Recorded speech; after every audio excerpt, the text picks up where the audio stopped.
Last దాకా చూడండి. తప్పైంది. సూరకాయ పకోడీ ఎలా చేయాలో వీడియో ముందుగానే సూరకాయను గీరుకున్నాం.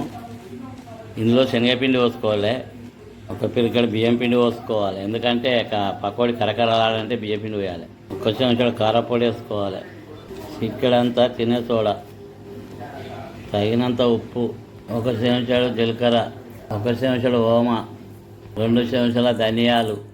సూరకాయను తురుముకున్నాం. ఆ తురుముతోటే ఇప్పుడు ఈ పిండిని మెత్తగా విసుకోవాలి. తురుముకు సరిపోయేంతనే పిండి పోసుకోవాలి. ఇలా పిండి విసికి ఒక 10 నిమిషాలు పక్కకు పెట్టుకోవాలి. స్టవ్ అంటు పెట్టినాం, స్టవ్ పైన ముగ్గుడు పెట్టుకున్నాం, అందులో కొంచెం నూనె పోసుకున్నాం. ఇప్పుడు నూనె వేడైన తర్వాత ఇప్పుడు చిన్న చిన్న ముద్దలు వేసుకోవాలి. ఇలా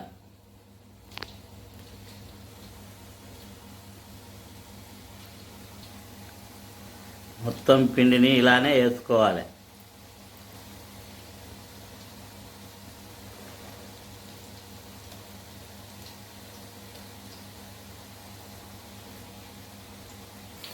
ఇలా మధ్య మధ్యన మర్రేస్తూ ఉండాలి.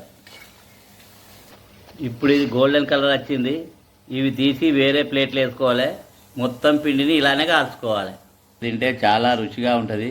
ఇది మళ్ళీ మళ్ళీ కావాలనిపిస్తుంది, తిన్న కొద్దీ తినాలనిపిస్తుంది.